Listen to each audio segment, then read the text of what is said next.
I'm Jane, and welcome to our next instalment of the podcast for Access Courses Online. Today I'm joined by... Jonathan Bamber. Nice to meet you.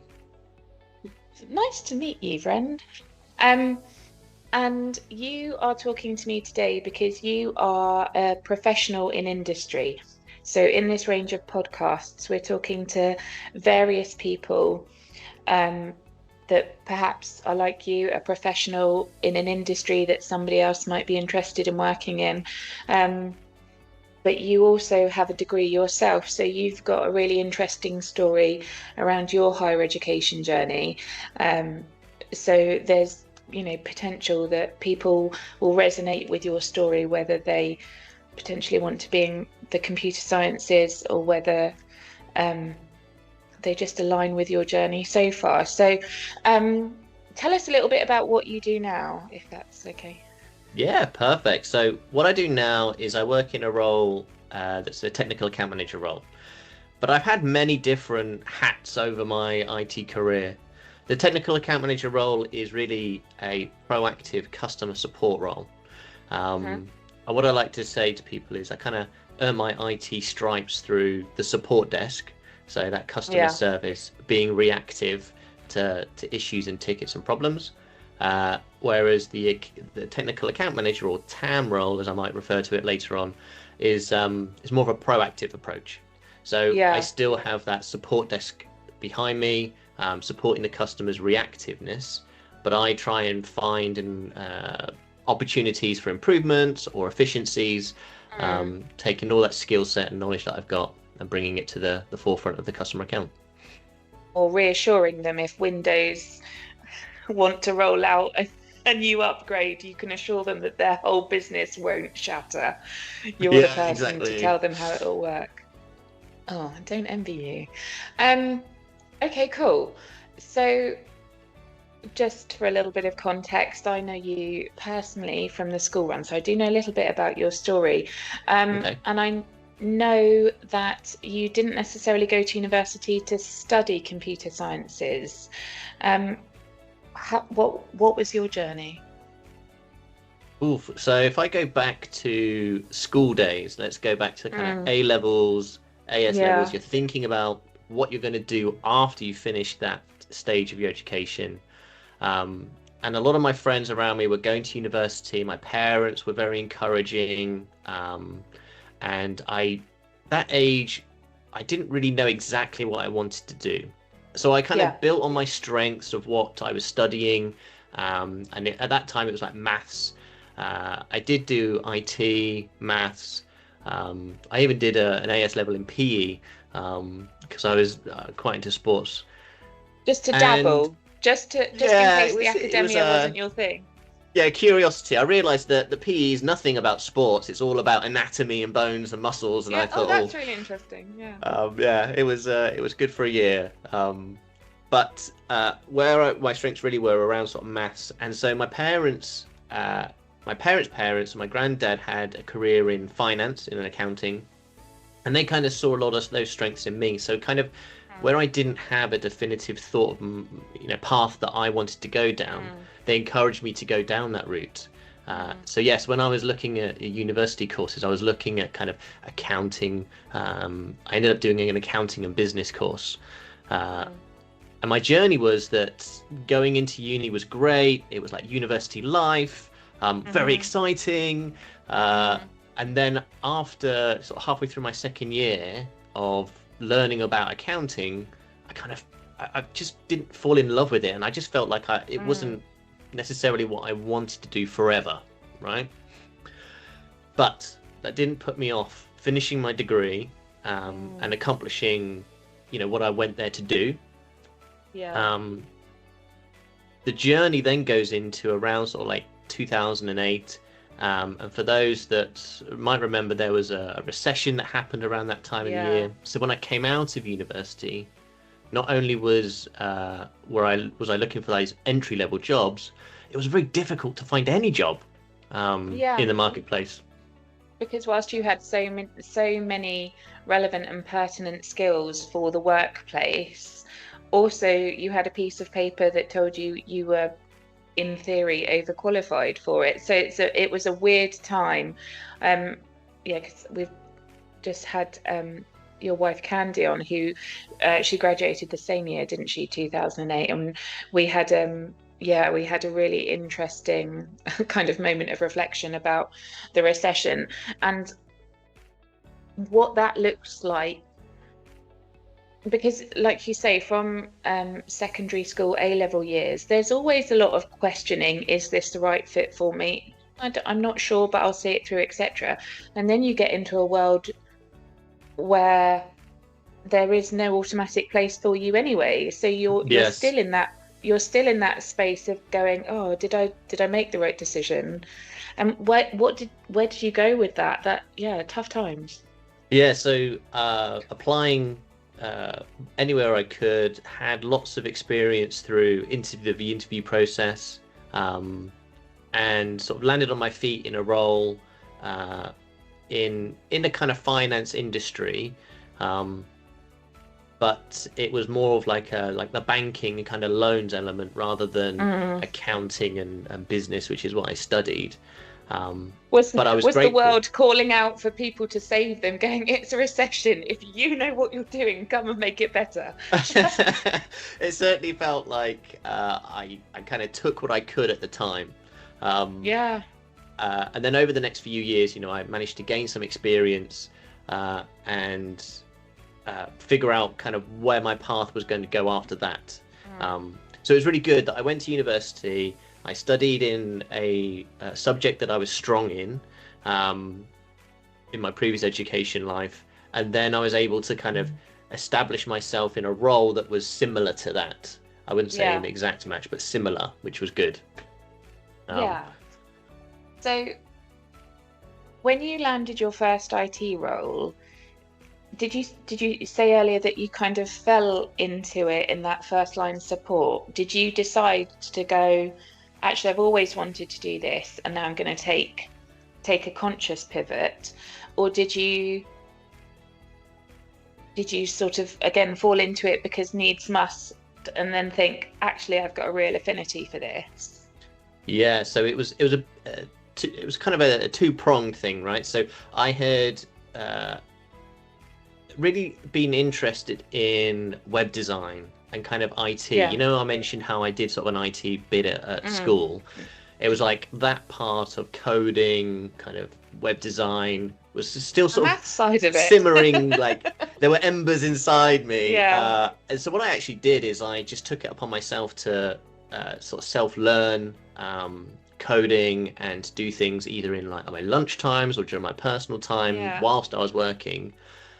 And the company that I was working for had an internal position come up in their e-commerce team. And so they already knew that I was very hardworking, I had the right attitudes, I was already got a foot in the door. And so I was able to side sweep into that other career path within the same business, luckily. Yeah. So, and did you feel and that's where it all started. When you sort of first started like actually working in that role, did a lot of things fall into place that you'd kind of felt over the course of your typical education? Did you and then you sort of were an employable commodity in a space you go, this is where I am, this is where I should be? Yeah, 100%. It was it just felt like it clicked at that moment. So it was good. And what a relief, especially after the hard times of sort of 2008. That must have felt really good to kind of be where you are so much more comfortable. Yeah. And it continues to change. I'm not in that specific role right now. I've evolved and the industry's changed a lot over that time. But I find that more people I talk to, the more that happens to everybody, that they go down a certain route, and it's almost that it isn't a typical destination where once you get there, you're there forever. Yep. I think it was once upon a time, evolution. But it's certainly not now, especially in the world of technology, which is obviously expanding and developing and transitioning. almost faster than us, um, almost faster than us We mere can learn mortals it, I can. would say. Yeah. Yeah.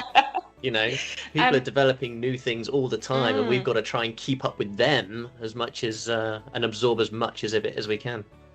Absolutely. I'm still not completely au fait with which Team Zoom Google Meet platform to work, but here we are. Um, I was going to ask a couple of things about your IT career. Have you haven't revisited higher education for your IT career, have you? Have you? I haven't, No, that's but yeah, sorry. no, I was just going to ask, but there are, I believe, please correct me if I'm wrong, but there are several sort of qualifications and certificates and kind of minimum level of um, kind of industry standards to do certain parts of IT. I'm, specifically thinking Microsoft qualifications, etc. Um, but that's the extent of my understanding of industry qualifications. But I was just going to ask if there is any correlation, obvious or not so obvious, between the studies that you did at university, albeit in business and economics, and almost the ongoing personal development that you need to do in your current career. Yeah, so there are, um, and you kind of mentioned economics there. That's kind of the sweet spot where it all joins together. Um, Mm. so as I mentioned, I was in the support role, which is a very much like customer service, reactive, um, technical role. Where Mm. I am now, I get involved a lot with kind of sales and understanding kind Right, of profit and okay. loss. So all of Mm. that kind of accounting model and economics that I've had in the past has Mm. kind of come full circle to support me in the role that I'm in now. Um, That's really interesting. I think for anybody watching this that's potentially looking to make a midlife pivot, so has alignment with you that they've been on one path, but actually they really want to be in this more of an IT space.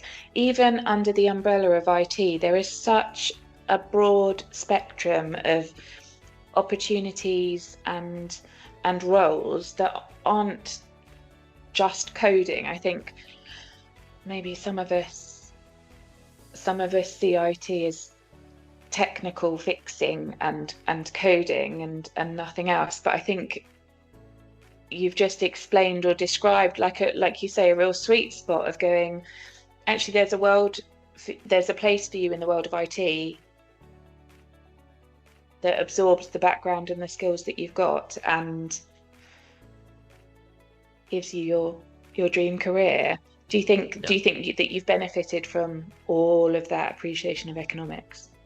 yeah, definitely. It's funny how in life, uh, where you can apply your learnings and your knowledge in so many Mm, different ways.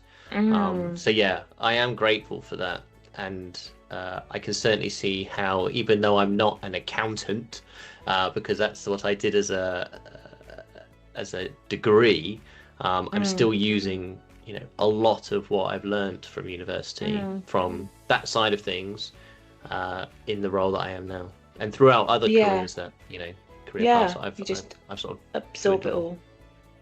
And then just a little more of an insight into your profession. Um, when people come into your business now, is is there a theme of or a standard that relates to higher education that your colleagues or your HR department or your industry expects, or are there different routes to where you're at? So, yeah, there's a couple of different routes, I would say.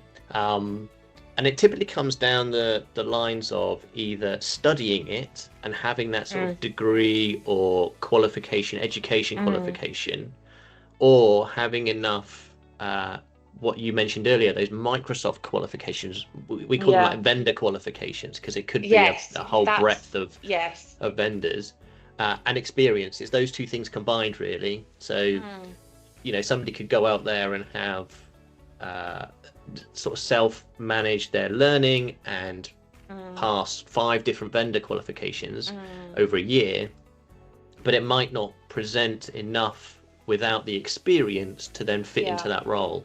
Whereas Yeah. that kind of higher education piece tends to come Mm. with the experience as well, kind of what we often call like lab work, essentially. So you get hands-on Yeah. experience by practicing Mm, what you're learning rather than just mm. trying to do it by yourself, either in your living room or your bedroom or wherever it is that you're doing your self-learning.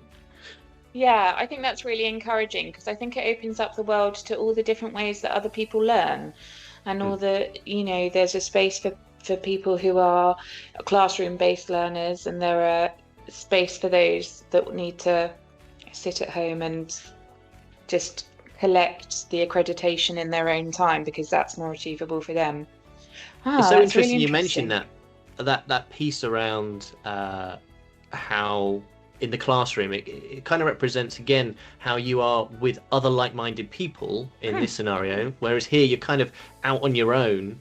Maybe there's a couple of online communities that you're part of, Mm. but really, this higher education piece gives you that teacher student relationship as well as other student to student relationships that you don't typically get in that vendor Yeah. self-learning platform that I mentioned. I think, well, just what I've absorbed as my own, through my own life is that almost every different person with every different kind of career that I meet, everybody learns in a different way. Yeah. Um, and I find that really interesting. I'm 40, so I was born in 1984 and left school in 2000. And I don't feel like, although I could be absolutely wrong, that the different ways that people learn and therefore how they can progress. I don't think that was as much the norm as it is now. And when I talk to different people on the podcast and hear their stories, there's a lot of similar age groups. I'm not when did you graduated in 2008, didn't you? Yes. So But there's a I was lot of I don't mind saying I was born in 1986, so I'm approaching that 40 mark as well. okay, yeah. And I feel like there is this path. And even now, it wasn't until I started doing this podcast, I still just kind of assumed that the path was the path and it was the same for everybody. And I feel I feel like I would be quite daunted by that. Like, oh my goodness, this is a huge undertaking. But now in 2024, there are other ways to get to where you want to Hmm. be. And I think that is the encouraging part because I say every single time, honestly, I think people think I'm probably a broken record, but you can't be what you can't see. And it's until we hear these stories and we can go, oh, I knew I haven't been quite happy as Yeah. as an accountant. I didn't know I could work in the space that, and now I see that John's do it. Now I can do it too. And it's so much less daunting because people can literally say, yeah, I'm clever, I'm intelligent, I just Yeah. learn a different way, or my lifestyle means that I do not have capacity for classroom-based learning because I've got 2 children and I'm spinning loads of plates. So yeah, it's really interesting and really inspiring. I think if there are other Yeah. computer science enthusiasts out there that Uh, that perhaps didn't start off down that journey, I think they get to hear yours and ignite a little yeah. bit of excitement there. Just one final question, if that's all right, is is there any advice that you would give to anybody that's looking to pivot or transition into the world of computer sciences now? Is there anything that's really kind of pertinent that they could take away and go, right, okay, I could take that with me? I know that's a tricky one. Yeah, I guess I would have to lean on my own experience Yeah. and say just even if you're not quite sure exactly your specialism, just start somewhere. So for my story, I started in coding, web design, HTML, CSS, and I'm not doing that anymore. But that was the catalyst that then got me to where I was.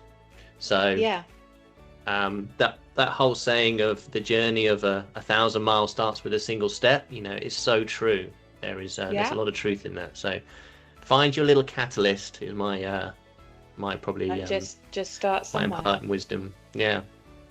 Oh, that's really awesome. Well, John, I'm really grateful for your time. Thank you for making this work today. And yeah, I'll see you later. Thanks.